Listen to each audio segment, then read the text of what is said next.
engaging in painful idle chit-chat, but I guess with more jokes. It's Meet Your Please, a heinous trip at Warp 5. My name is Joseph.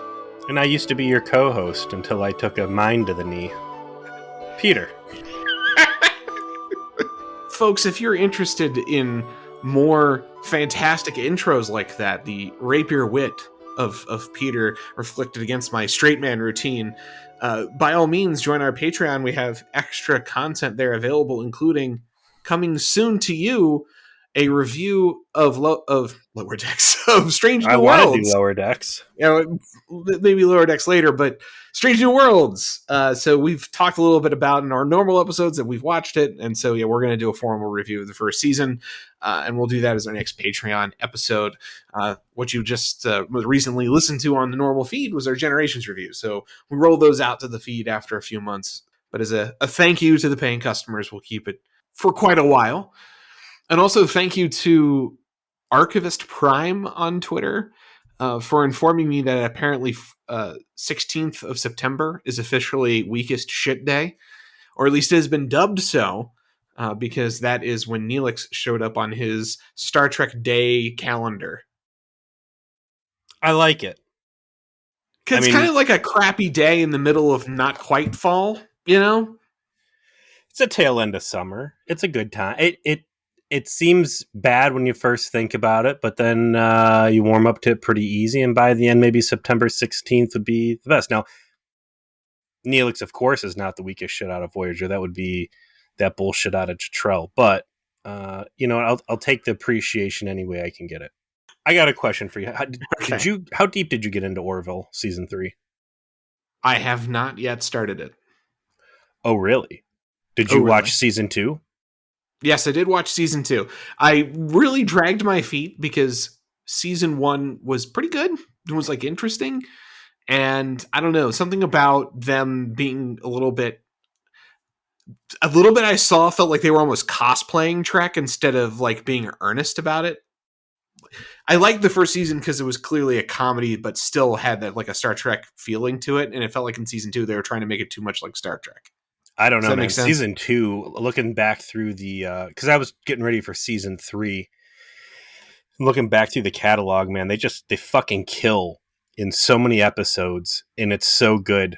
So now that it's on Disney, I was just letting shit run in the background to give them views and kind of pay attention here and there. But my wife and I started on Orville Season 3. And I'm only 2 or 3 episodes in so far.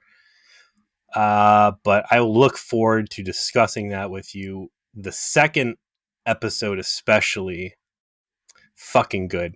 And kind of comparing that to where Strange New Worlds ended up. We got to get you caught up. I have to finish the 3rd season, but I'm looking forward to talking that over with you. Maybe there'll be more Patreon stuff. Who knows?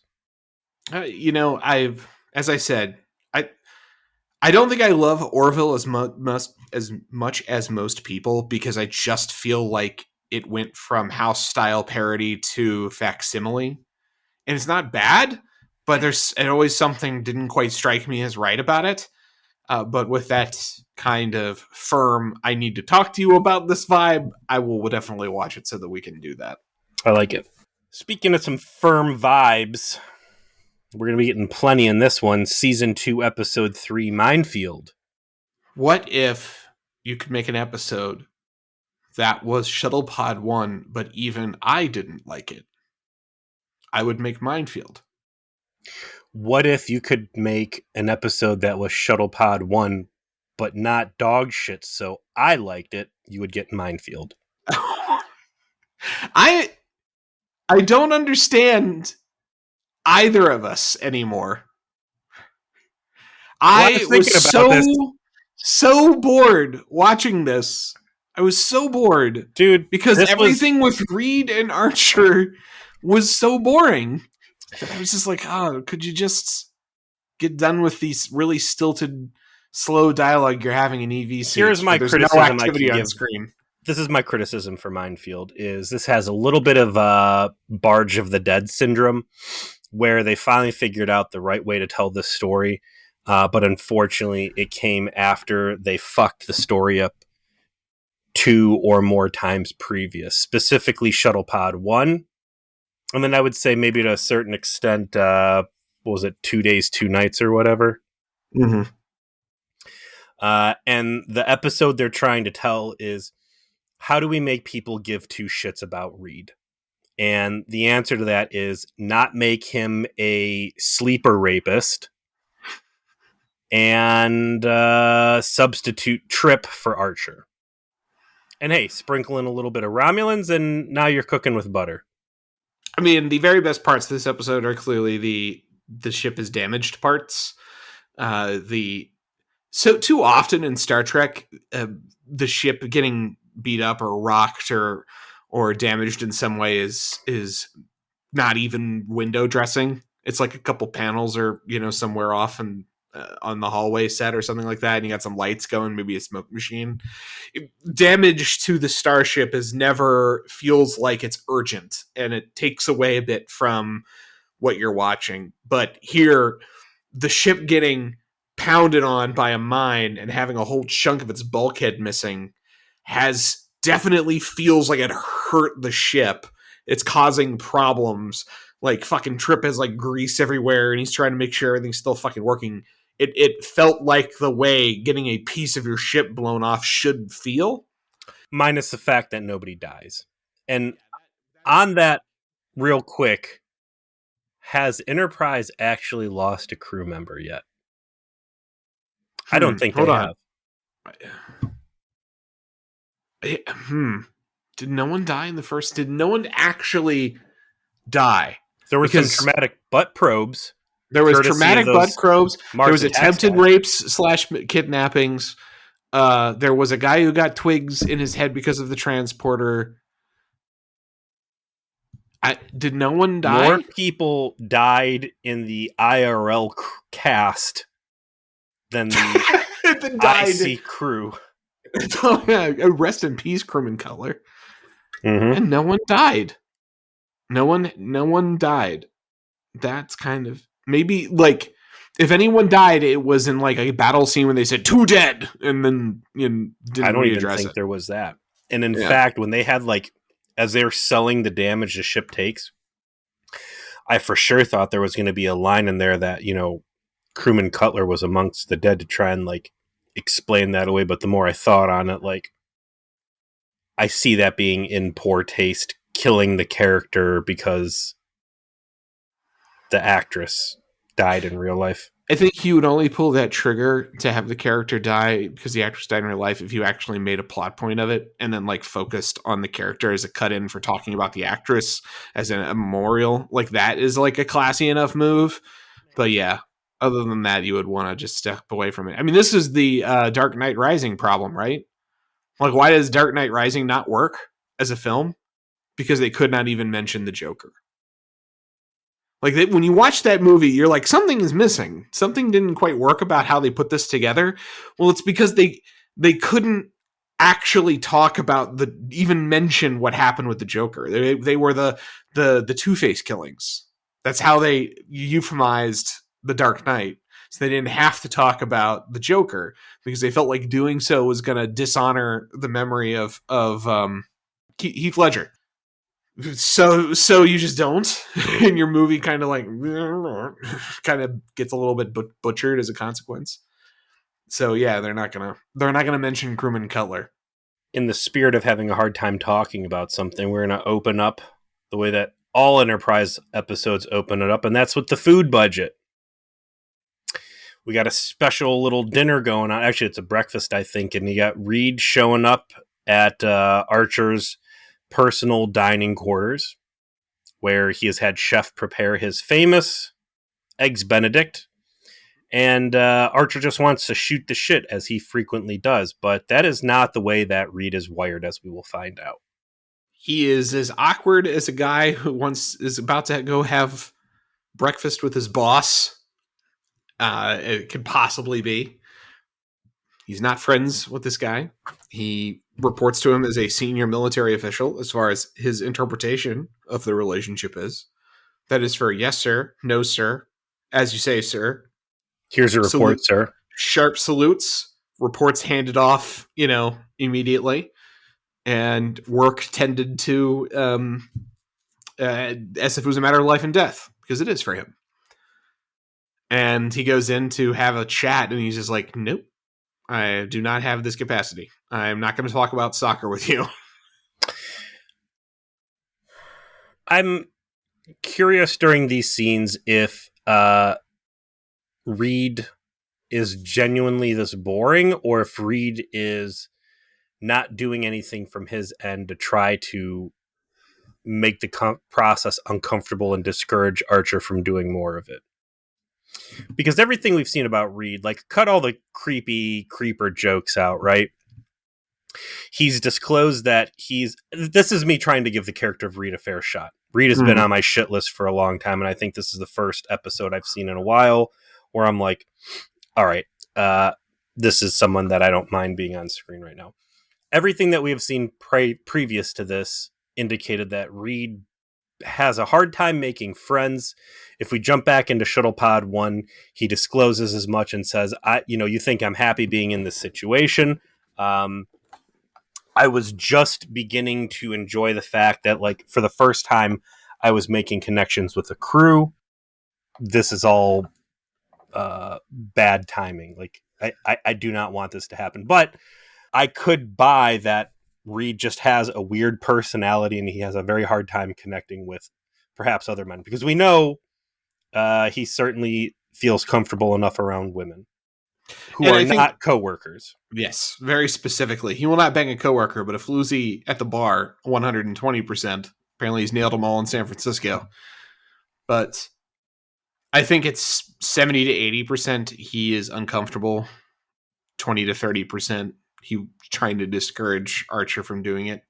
It seems more of a, okay, like, get myself into position, do the correct thing, try to also synthesize this weird situation I don't want to be in. It's kind of got that stuffy British, atmosphere to him. I bought it more of his just not knowing what to do. He's so uncomfortable, in fact, that I'd forgotten what this episode was supposed to be about. Like, part of me almost wondered, like, is this guy an imposter right now? And he's afraid that he's about to be found out. Like, that's the air he's able to put off here. I get a call from T'Pol that there is, in fact, a M-class, the Nishara class, planet in sensor range, and they go to check it out. And that is when they hit the big kaboom. So before we cut away from the teaser, you see a big old chunk blown out of the Enterprise saucer section. It is pretty good shot. Like, you definitely see the interior of the rooms that have been damaged, in as it flies by. They really tried on the effect shot to show you that this is definitely the inside of the ship. I almost thought that I was watching that YouTube channel Half Screen where they do the cutaways. Like, I'm pausing. I'm like, are there beds there? What? Who just got blown out into space? Does any of that debris have arms and legs? It's definitely my next entry on weakest shit that somehow this is 0 deaths. That definitely looks like someone should have been in their quarters. Yeah, absolutely. They'll quickly come to find out that, it was a mine impact. Go full stop. Start looking around, and they find, wouldn't you know it, using the exterior cameras on the ship, there's another mine. How do we find this? How could this have possibly happened?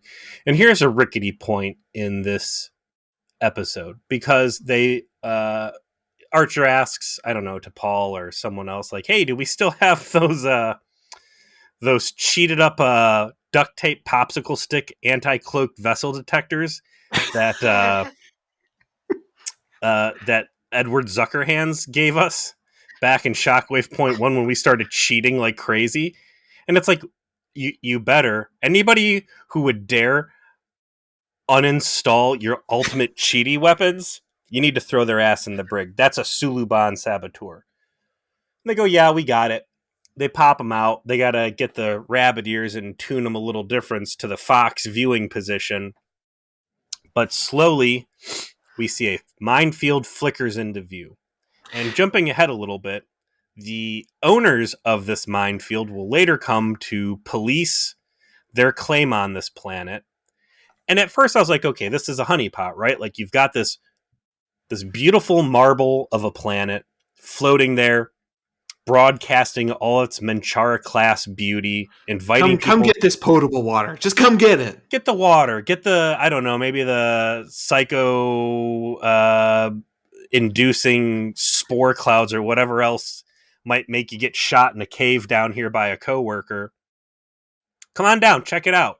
And then, hey, you're going to fly through an invisible fucking minefield. Surprise!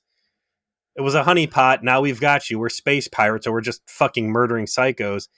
Instead, like, the bad guys, which obviously the Romulans, show up and say, hey, this is ours. Get the fuck out of there. Okay, well, how about if you're not just going to blow us up, you've got cloaked fucking mines that are powerful enough that they could have destroyed us in one shot, and would have if we didn't have literally future check from the 39th century or whatever, right? Yeah, if we didn't have our game genie still in the machine, we would not have beaten this. Yeah.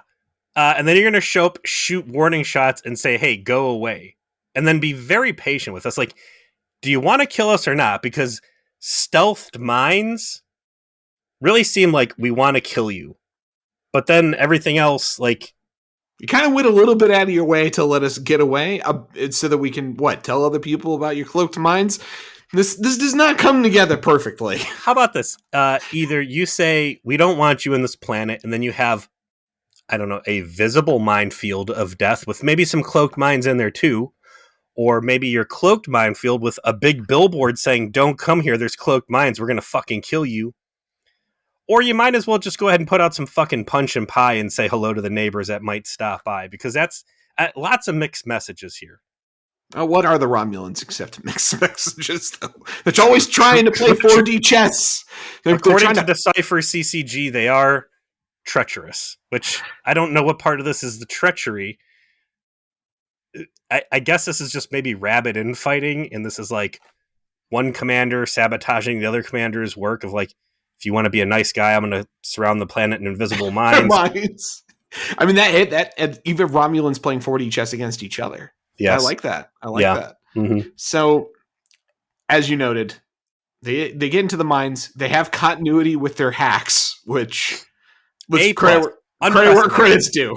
Right? Like, we still cheated 2 episodes ago, so what's up?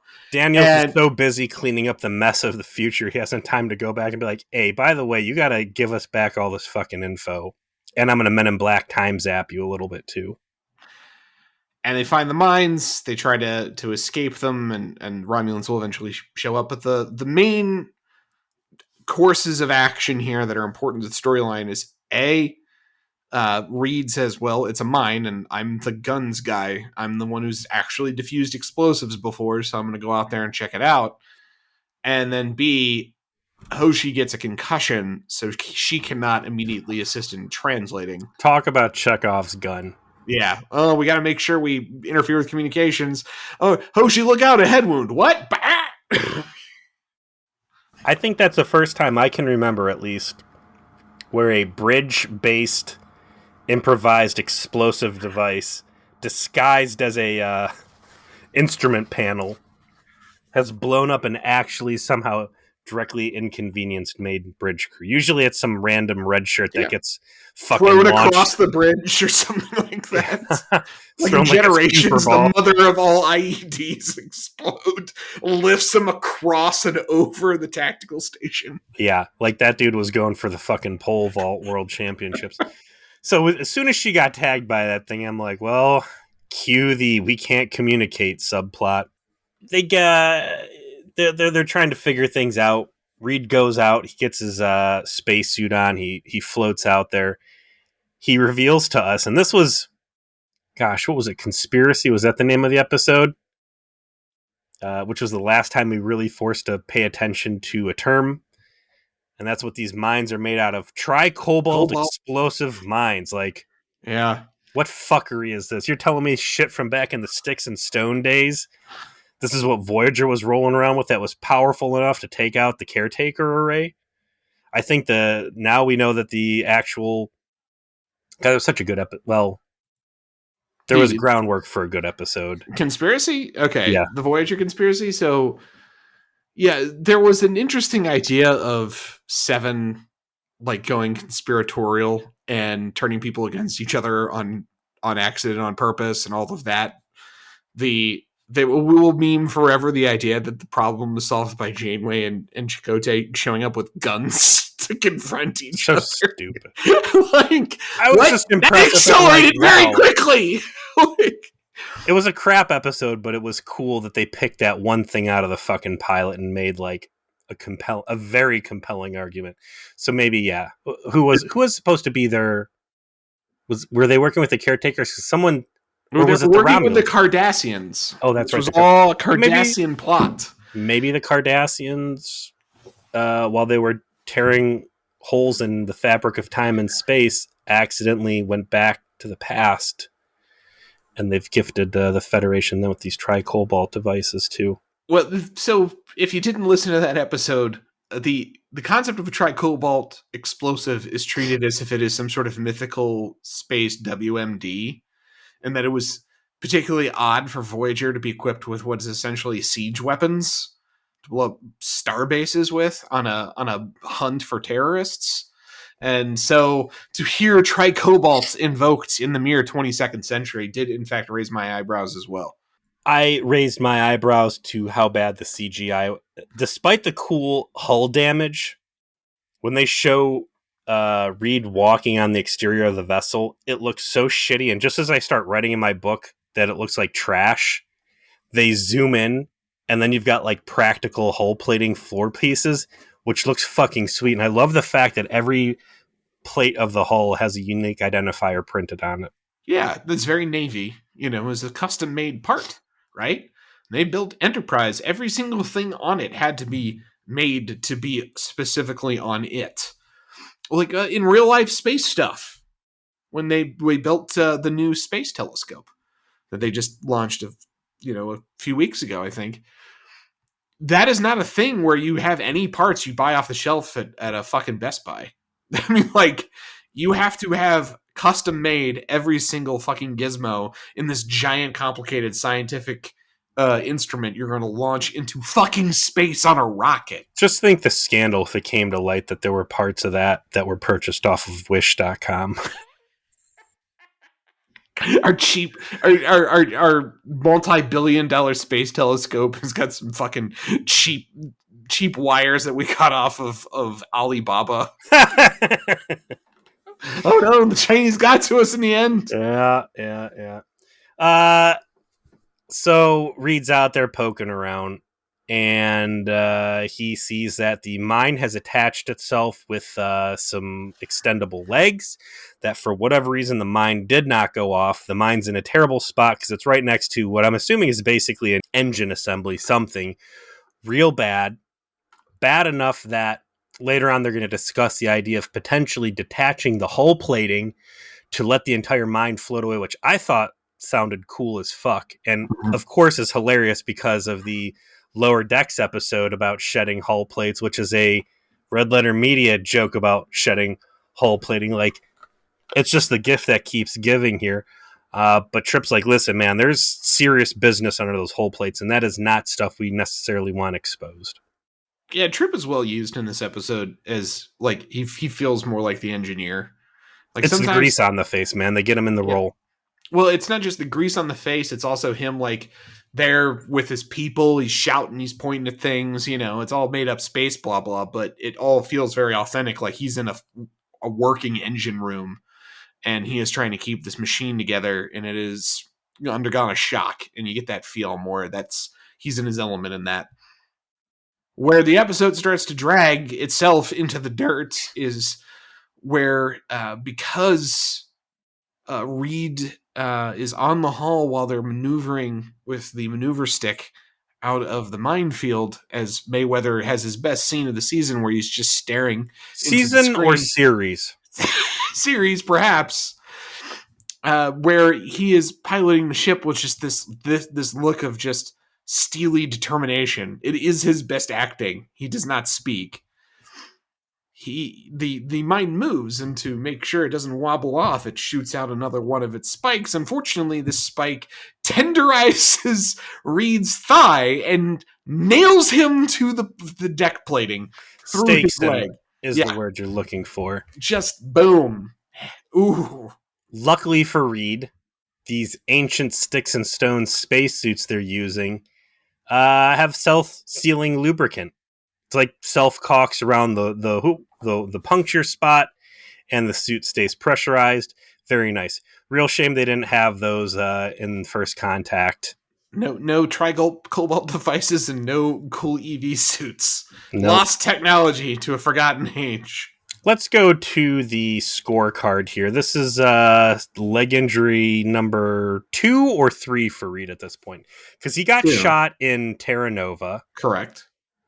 And I want to say he had a leg injury somewhere else along the way. And then there's this one. So minimum 2 legs. I hope by the end this guy's like stuck in a wheelchair and this is all just like heavy foreshadowing or something. We're going to have Archer, who has traumatic brain injury. We're going to have Reed no longer being able to walk. He's going to be relegated to a wheelchair. Lieutenant Dan of Enterprise. Lieutenant Reed. Magic legs. What is the long-term consequences of T'Pol's sexual exploitation? What's her fate? Syphilis. Rough. Mm-hmm. What is rough is the leg wound, and eventually Archer goes to assist personally because he can't have Trip going out there because Trip's busy keeping the ship together. So that's what that's the mercy of the episode, is that we do not have to sit through Reed and Trip again, and that has been the fatal combination that has ruined 2 previous episodes. So what's going to happen here is Archer is not content to just accept the fact that his subordinate does not want to fraternize with him. And now that he has literally the most captive audience possible, he is going to proceed to work with Reed to try to disarm the bomb. Have you played the Quest VR game, or I think it might be on Steam too, Keep Talking and No One Dies? No, but I feel like I just had the gameplay explained to me. The guy in the VR has a bomb in front of them, and then the person who is not in VR gets access to the bomb dismantling manual and has to describe to the person who's in VR what wires to snip and what to poke and what to pull. And if they do the wrong sequence, they blow up. It's a great party game. I highly recommend it. And that is exactly what they're going to play there, because the way that Reed is pinned, he cannot get access to the doohickeys he needs to, the light up dildos he needs to touch to get this thing to calm down. We are going to go back to a core Reed character Bible trait, and it is what I can only call at this point a self-annihilation complex. He seems very ready to die, that's for sure. Very accepting of the concept of death. Which we already explored in Shuttle Pod 1. And the guy who wrote this, which is John Shiban, and I don't know if that's someone who's going to be a frequent name, but what I really like in the Memory Alpha is that they specifically mention that in preparing for this episode, the guy did the unthinkable. He went back and he watched every other episode of Enterprise, so he understood the characters. And I think that's kind of what shines here, is that there's a lot of breadcrumbs that had been laid down in previous episode, and this guy was real eager to go back and revisit all of that and try to flesh Reed out in a better way. I completely understand that, by the way. First, I agree. Plaudits to that guy. Plaudits. The fact that he prepared and then created an episode that paid off what he saw. I'm sure the actors appreciated as well. The problem is that the delivery system of having these two act against each other in these weird EV suits on this, one note set of being on the hull plating, while there isn't really any issue with them completing the work in terms of their ability to communicate, they have nothing to work through really except just the inane shit they decide to talk about. And because of the limitations of the environment and the suits, it's just boring. Goes from holding from a shot on one actor to a shot on the other, a shot on one actor, a shot to the other, back and forth and back and forth. They're not acting with each other. They're acting into the camera independently of each other. That's what it felt like. How can you criticize this episode for doing that when you praised Shuttlepod 1 for this one set, one stage? Because they were together in the shots. They were acting against each other like you would in a stage play. This, they're not actually acting with each other because they're in these suits. They can't hear each other when they're actually doing their lines, even in the few shots where they're both in frame. And for the most part, it's one guy in frame, does the line, ADR later, do the other. Like, that's the way they did it. And it just was boring as shit to me. What I'm getting here is that you were upset that Scott Bakula is wearing a shirt. Obviously, I need to see this 40-some-year-old man's nipples so that I know what I need to make my nipples look like. I mean, if you were lucky enough to see it through all the chest hair, maybe, but as a man with more chest hair than Scott Bakula, yes, really, I that is no problem to see through. That is Bush League chest hair. Yes, that is a double entendre. I like it. Kudos. Again, I think the nature of the conversation works way better than anything they were able to do prior. Archer's going to say, well, I like to have casual chit chat under stress. It helps me concentrate, blah, blah, blah. Really, it just feels like I'm not willing to accept that he likes casual chit chat while he's disarming a fucking bomb. It still feels like he's the guidance counselor, the teacher that's really trying to reach out to the emotionally disturbed student, their special project. And I guess that's kind of rickety. Like, this isn't the time to keep trying to, like, make friends with somebody. But what's going to start happening is Reed's death wish will rear its head further and further above the water. And which I feel like they overdid, too. Like, him going on this long kind of meandering story about talking about his uncle and how he died at his post is essentially this obvious representation of how he is ready to die at his post. And then he says how he's ready to die at his post, and it's like, yeah, I get it. And then suddenly there's a circumstance where he might have to die at his post, and he says he's ready to die at his post. It's like, I got it the first time you fucking told me this. I like it, man. Why did 2 and 3 come along? It made all the bullshit out of Shuttlepod 1 justified, and I have a hard time remembering what actually happened in Shuttlepod 1 versus what our conjecture was at the time, but whatever the suspicions were, this James Sieben guy codifies. We get the story about his uncle who was afraid of the water, afraid of drowning, overcame his fears, went into the Navy, and sure enough, died drowning, staying at his post and sacrificing himself. And that really that puts a lot of Reed's behavior in Shuttlepod 1 into a pseudifiable or an appropriate context. And then here he starts with, well, listen, I need to disarm this bomb. Just cut my fucking leg off so the rest of me can float at an appropriate level to disarm the bomb. The needs of the many outweigh the needs of the few, blah, blah, blah. And there will be several different stages of that. But, Jonathan Archer and his Kobayashi Maru situation refuses to give up or surrender even a single soul. He can save everybody if he tries hard enough, which, spoiler alert, and that's really my flaw with this, is that the main drama of this is supposed to be the expectation that there's a chance in hell that both of these guys are going to fucking die, which obviously isn't going to happen. Just like obviously in Shuttlepod 1, they were in no real danger of dying. But as far as exploring Reed, I liked all that stuff. I thought it worked a lot better. We don't really get much out of Archer because, again, Archer's always able to just save the fucking day. I'm not trying to say that I disliked the elements of Reed's background that were written in here. What I am saying was bad about this episode, and I do think this episode is bad and drags so horribly in the principal A plot that I can't recommend it to others, is how it was shot and constructed, and that it lacks no energy and no actual interaction between the two characters, and it feels stilted and just boring. Just boring. You end up disengaging from what's happening, and repetitive, very repetitive. Again, I'm going to disagree with all that, but let me pose this to you, because everything you're describing right now is exactly my feelings during, what was that stupid Desert Crossing. Mm-hmm. And that's when Archer and Trip got stuck out in the desert.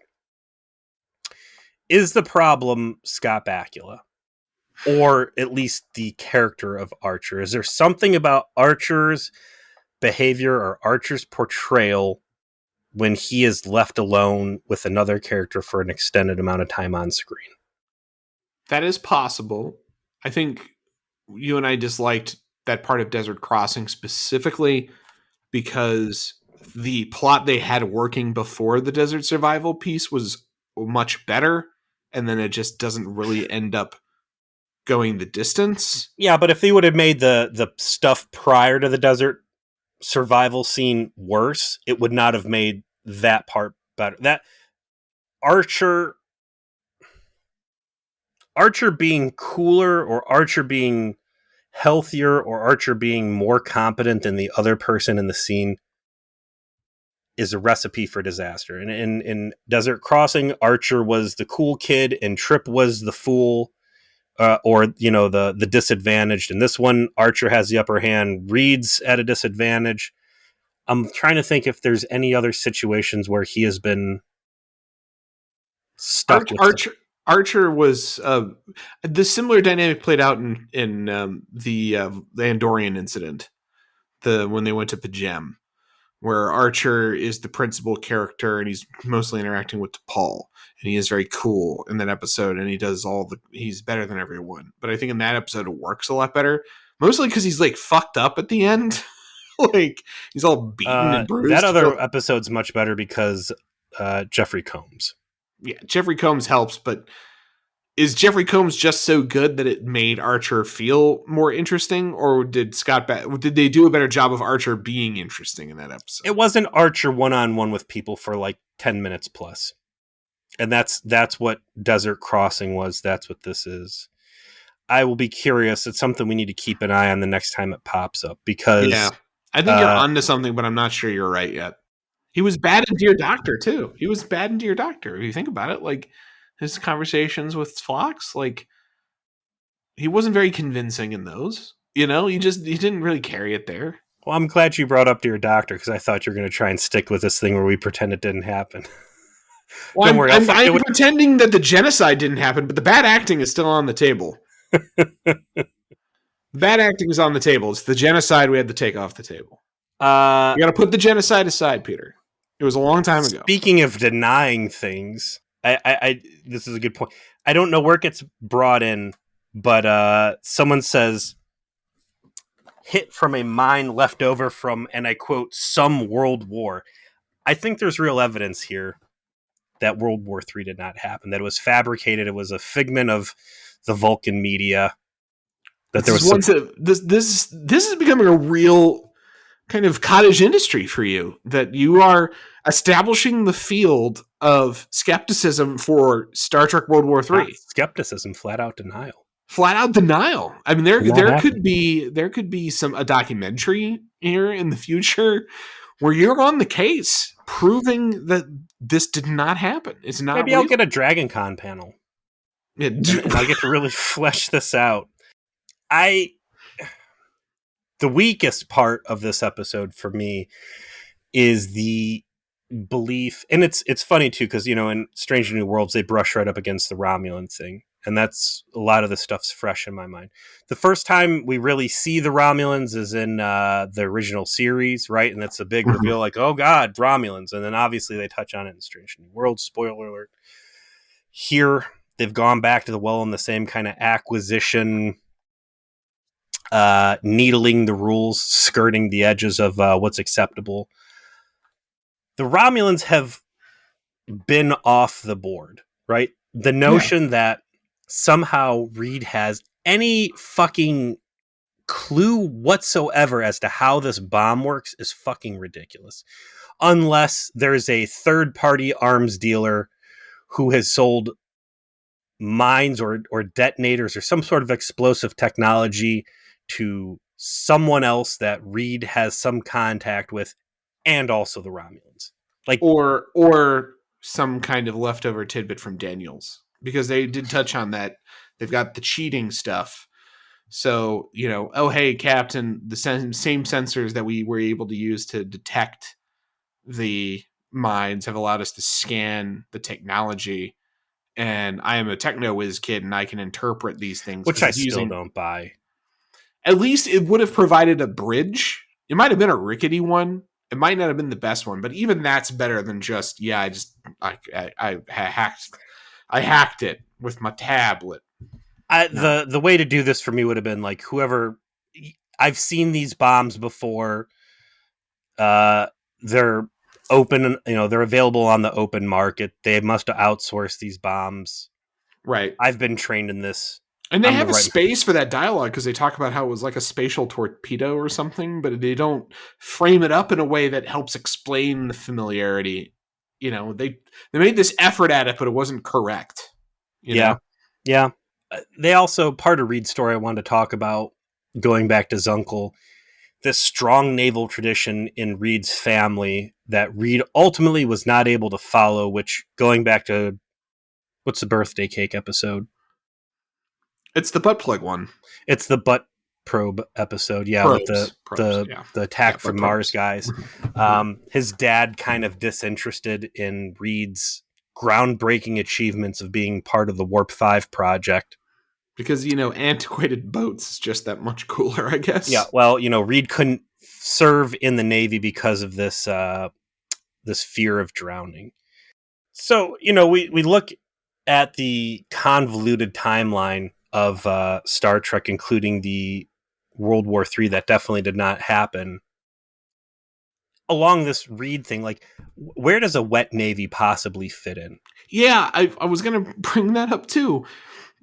Mentioning it the one time kind of softly of that it was a tradition in the past makes sense, because obviously there would have been boats before, all the Reeds of the past. Okay, that piece makes sense, but this was a recent-ish, a relative of Reed's was in a water navy. Great uncle, so that's his grandfather's brother? Correct. So that's 2 generations ago. How many generations past the supposed World War III was Archer? Well, Archer's dad worked with Zephyrin Cochrane. So his great-grandfather would have lived through World War, or would have been around for World War III then, right? Yeah, potentially his grandfather as well. Grandfather could have been young during that period, because Zephyrin Cochrane was around for World War III. So they keep referring to basically a Royal Navy, right? HMS and this stuff. So it's like, is England still an autonomous force on Earth that is still operating a wet navy, or have they succumbed to the New World Order? Like, because this is very interesting. I don't know when Earth united. Let's see if Memory Alpha can tell us. By the 2150s, the United Earth was coterminous with all major settlements made by humanity. So... Wait. 2150? Yes. Because the in-universe date for this episode is 2152. So it would have just united, according to this. So 2150 Earth unites, 2151 Enterprise launches under Jonathan Archer, and humanity ascends to the precursor of the Federation. Yeah, here it says, it's a common misbelief that Australia was the last state to join the world government, as Beverly Crusher called it in 2150. But Australia's holding out was only used by Crusher as a hypothetical example when discussing the eligibility of the fractured planet Keprit with Jean-Luc Picard in the TNG episode Attached. So that is where that comes from. That comes from a TNG reference. Complete fucking throwaway line. Complete throwaway line. And so, yeah, apparently all of the stuff that they built around that is with the assumption that the One Earth government was on its way to being built in the first half of the 22nd century. And then right before Enterprise launches is when the last holdout countries finally joined it. So it would have probably been a process of 20 or 30 years, I'm sure, to get everyone on the same page. But that is the lore on that. So I guess that means the Third World War would have occurred in the late 21st century, correct? Don't ask me to do math with this sham of World War III. You're going to give me a fucking aneurysm. Okay, well, no, hold on. Taryn's not here to bore our audience with a bunch of details no one cares Joe, I'm about. not going to sit here and listen to this hogwash about the fabricated lies of World War III. Okay, so, First Contact Day is April 5th, 2023, or April 5th, 2063. So that means that probably the Second World War occurred in the 2040s? So that's it. We're narrowing this down together. We're doing the science. What are the lies the Star Trek media is trying to tell us about when this happened? What you're doing right now, trying to create a timeline of what happened on Earth. It's more effort than these fucking writers are paid to do this using shit. These throwaway lines from fucking season 1, season 2 episodes that were made in the 80s. What you're doing right now is basically the same as trying to watch a standard porn movie for the plot. Like, it was never, this product was never meant to be used this way. And right now, you and I are firmly in the wrong. We're basically trying to eat Tide Pods. What do you do? That's we're the problem. Works. We're the problem, right? Like when people talk about how sanctimonious and difficult fans are, particularly fans who have this deep understanding of, quote, the lore, end quote. Canon. We're canon, our storylines, like, we're the fucking enemy, right? And this is why, because no one thought that this was ever going to matter. And then probably 20 fucking years after someone wrote that goddamn line down, it's the whole basis of trying to reconstruct this fucking storyline for this show that is now so far beyond its original scope as to defy reality. Somewhere out there, James Seabon's sitting there at his dinner table, nervously chewing at his thumbnail, deep in the depths of his soul, the thought clawing at him like, God, I hope no one ever sits down and fucking tries to do the math on Reed's eligibility to serve in a wet navy under the English government. Yeah, on minute 50 of their fucking podcast about a goddamn show no one watched when it was new. Like, of all the places in all of the world, listened to by a bare handful of people. Mm-hmm. Like, oh yeah, like this is a timeline that's so fucked. It is so wrecked. It is so nonsensical that a whole bunch of Hollywood producers decided to put their show 1,000 years into the further future just so they didn't have to fuck with it anymore. Just so they could be clear of anything anyone had ever done. So that they didn't have to give two shits about what anyone had ever written down or said occurred. So let me hammer on this since I've been very forgiving. The predictable happens. Archer seemingly disarms the bomb, but the bomb wakes back up. Dun, dun, dun. Now we've really got a time limit pressing on us. The Romulans, they decode the message, which is get the fuck out of here, which, again, is stupid. Why not just blow these guys up? Either you wanted people to die for coming by this planet, or you didn't. Make up your mind. The Romulans have not. They're very understanding. And this, very on brand for Enterprise, which is, we're going to present bad guys, but they're not going to really be bad guys. They're going to be super reasonable guys. Annoying yet reasonable guys. It's worth pointing out how she apparently translated Romulan while concussed. So it's not that hard of a language. I mean, it's close enough to Vulcan. I guess she just didn't notice. Yeah, lots of not being noticed there. We got to come up with a new plan and quick. And they're dancing around trying to figure out what they're going to do. By the end, Reed's death wish is in full bloom. Captain, just detach the hull plating. Let me float off. I'm going to sacrifice myself. I'm going to, have my wish of dying. This time, he's much less reluctant to sit there and record a million logs. Do you think he saved all of his if you're hearing this, I'm probably dead. Final entries from the shuttle pod, like shuttle pod one. Yes, I mean, absolutely. You save those. you can't take 2 days worth of hard work and just delete them, No. right? Yeah, you put that on the flash drive, and you're just like, I'm just gonna make sure that someone knows about this. And it's like, if I die, make sure those go out. You know, he seems like the guy who would do that. Yeah, well, I would say that should be standard operating protocol for Starfleet is make a log entry a day for someone you love that we need to send off when you die. I like when Archer's like, please critique my command style. And he's like, you're way too lax. And then Archer immediately retracts his openness about wanting constructive criticism. He starts acting like the boss who just got told he was bad at his job. I know what your thoughts are on this. Something interesting I'd like to see more of, because Reed does not exist in a bubble. Reed's training as a Starfleet officer of you don't fraternize with the crew. The captain is being inappropriate by inviting people for personal dinners. We got to stay by the book. This isn't just a British thing. This is a Starfleet thing. And Archer confirms that by saying, I've had commanding officers like what you're describing who say they're your crew, they're not your friends. And I decided that for this mission, we could be out here for 7 years. Little does he know it's only going to be a 4-season show. I want to do things different.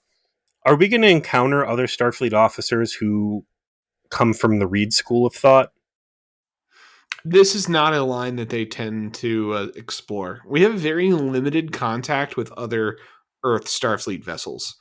In fact, I would say it isn't even until season 3 that you even ever see one. And it isn't until season 4 that there's a whole plot around other Earth Starfleet vessels. So they are very much portrayed, and they continue to move in the direction of these guys are completely on their own out here. And it doesn't leave a lot of space to explore an idea like that, admittedly. It's too bad, because it would have been interesting to see like the Pegasus version of Archer. Yeah. What does other Earth Starfleet vessels look like as a basis of comparison? How much of an outlier is Archer? Yeah, that'd be interesting, but that's just not what this show is, you know? Like, sure. That's other I wonder shows. if the amount of Starfleet on Starfleet interaction they had in Deep Space Nine is what discouraged. Obviously, Voyager didn't have tons of Starfleet on Starfleet, but Voyager, in many ways, is that stark contrast to what Deep Space Nine ended up being. And I wonder if they were just like, we like not having other Starfleet other than maybe Admiral Force. The reason why you don't see other shows like DS9 is that it's rare that you can get an ensemble show like DS9 to work as well as it did, because actors tend to want to have their time in front of the camera. They tend to, they want to have their things, their pieces, their stuff, their highlight reels, their things that they're going to use to get further work that's going to further their career, and that highlight their ability and their character. And they get possessive of that. You've heard that on Delta Flyers when Robert Duncan McNeil. Yeah, Robert Duncan McNeil would complain about that. So, but they got it to work on DS9, where you had people whose characters were never main characters and who never appeared in the top credits ever, would have 24 episodes over the course of the run that was either with them in it or about them specifically. And you had a lot of these characters, these smaller characters that became integral to the plot and stole focus away from main cast all the time. Now, the show was so good, people just, I guess, went with it. Not entirely, though, because literally one of the actors did decide to leave before the end of the run of the show, like willingly. And it wasn't at the season 1. It was like late. And that, definitely created an issue. But for Enterprise, I imagine it's the same circumstance where these guys want to have it to themselves. They don't want to fucking bring other people in. They don't want to have get constant guest stars. They did a little bit, but it's like with people who have like super amount of like credibility, like Jeffrey Combs, We get a little scene in there with, speaking of quitting, Reed straight up basically attempts suicide, tries to force Archer's hand like, Captain, you have to give up on me. Again, we got to save the ship.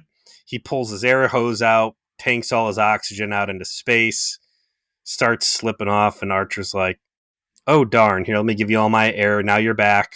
Don't do that again, or I'll demote you. Please don't kill yourself. It does definitely say a lot about Reed's character that he is so committed to self-sacrifice that he will literally kill himself to force the captain to leave him behind. But it's just too repetitive. We understood the point of his willingness to die the first time it was made. The second, third, and fourth By this point, emphasis is just too much. I'm just laughing, having fun with it. Like it's ridiculous at that point. What's ridiculous is how they solve the problem, which is with surfing. It's explosion surfing. Yeah, I see the look on your face. Fucking stupid. The Romulan's like, get out of here, or else. And they're like, look, we can't go to warp. We got a fucking guy literally staked to the ship. At no point do they say, hey, listen, if you want us out of here, like, disarm the fucking mine so we can unstake our crew member pinned to the get out of here. Yeah. And then we'll leave. Again, do the Romulans want Enterprise to blow up? Do they want them to leave? Wheels within wheels, Peter. I don't know. They don't know. Also, Enterprise at no point ever even thinks to ask, like, could you please just turn the fucking thing off? Would have been a great time for them to say, we didn't make this thing. We bought it off Wish.com. Probably Alibaba. In fact, normally we're extremely secretive and all of that, you know, telltale shiar kind of stuff. But just to let you see how the sausage is made, we don't even know how to fucking navigate this thing. We've been trying to get down to that planet, and we're not actually chasing you off. We're just stuck in here too. They've accidentally flooded the basement with a bunch of bubbles in their washing machine. They don't know what to do. The reason why we have not blown you up, that's what we need. We need to cut over to the fucking the Romulan vessel. Don't show their faces. You can just show their hands or whatever. And the secret plan here is like, I can't believe we don't know how to turn these goddamn mines off. High Command's going to be so pissed if we don't get the doodads off the planet here. Hey, this Enterprise, they're stuck there. We should just blow them up. Yeah, but what if they could figure out how to deactivate the mines? The mines!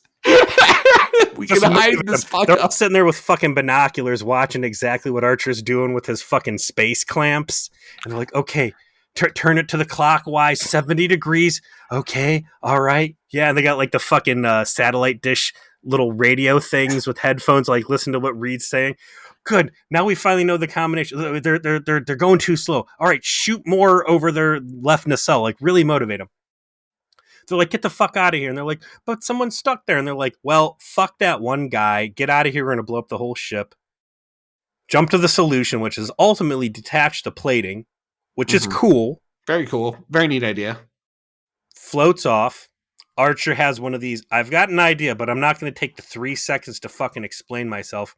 Hey, give me 2 pieces of wall panel with handlebars. Give me 2 fucking shower stall walls from handicaps, like a hotel where it's got the fucking bar to prop yourself up.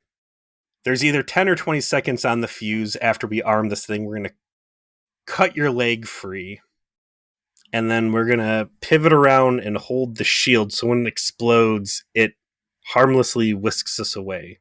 Because that's how explosions work. It's going to propel us at sufficient speed such that we can catch up back to our ship that is moving at fractions of light speed, and then allow us to board said vessel without really cutting to exactly how this is all physically happening. No tractor beams exist. No, like, hey, we did this thing so that when it happens, we're going to grab them like this, or we're going to transport them. No amazing... And this would have been a great time to show off what a badass Mayweather is, as you cut to exterior view as he last minute tilts so these guys fly into the shuttle bay instead of bouncing off the fucking... Or just transport them. Funny you should mention that, Joe. Because here's the weakest shit of the entire episode for me. You can't do this, you can't do that. There's all these things we can't do to save Reed. At no point did they ever say, just beam the fucking guy in. I understand if they said before the leg was removed that, hey, we can't get him beamed up because the interference from the bomb. So he has to get away from the bomb, and bombs through his leg, he can't get beamed out. Okay. Simple. Easy. The solution should have always been, after you get the plate lifted off, and you cut him off, and you got those few seconds, It's like, now get us beamed out. We've moved the bomb away. It's floating into space. For as much praise as I can heap on John Sieben for watching all the previous episodes, it's like he just was looking at his phone for every scene that had anything to do with the transporter. Yeah, just like, well, why are they surfing off camera? Why is this the solution? Here's the deal. You're gonna either get blown up by the bomb. We could amputate your fucking leg, or you could, I don't know, get your soul sucked out. He's already beamed down too, hasn't he? Yes, he has. Yeah. So his soul's already gone. He's got nothing to lose. Your option here is to maybe get beamed into the wall, which admittedly is a lot to lose. Or get blown up, or get, fulfill your ultimate prophecy of becoming Lieutenant Dan and having your legs amputated. Well, the explosion surfing worked for some reason, and Reed and Archer have a little har. We have bonded in a weird way through this experience. Isn't that great? Let's clap them off, everybody. Let's clap them off. Yeah, what a wonderful entry. While you're at it, don't forget to send a thank you card to the very patient Romulans that did not blow your asses up. Yeah. They were too busy listening to how you were disarming them. You could be real friends. You could show them some real space friendship and send them a copy of that tablet program that shows how to disarm the bombs, so those guys could get out of the minefield. So that's it for this episode, Peter. Do you have access to the memory alpha for the next one? Season 2, episode 4, Dead Stop. And there is, Archer and some other people. They're standing in a white room. This little hologram of the Enterprise. Suffering damage inflicted from a minefield and unable to complete repairs on their own. Archer orders a distress call to put out, and the response leads Enterprise to a repair station, which surprisingly is full of fun. I was actually going to mention, how the fuck are they going to fix this thing? They're going to have to go back to Earth. There's a big chunk of hull missing. Oh, yeah. And they do not have replicators to just make new... This isn't Voyager. You don't have the magic whoosh of the homeostasis wand coming to reset everything back to square one. Did you see who's directing this episode? Roxanne Dawson. The space station will be full of cum. Absolutely chock full of cum. And you can come with us. The hotel... From The Shining, the doors are going to open, and instead of blood pouring out, it's going to be jizz. Exploring Dead Stop, and as we judge the highs and lows and the buckets of cum, as we always do on Future Plays, and we'll see you then.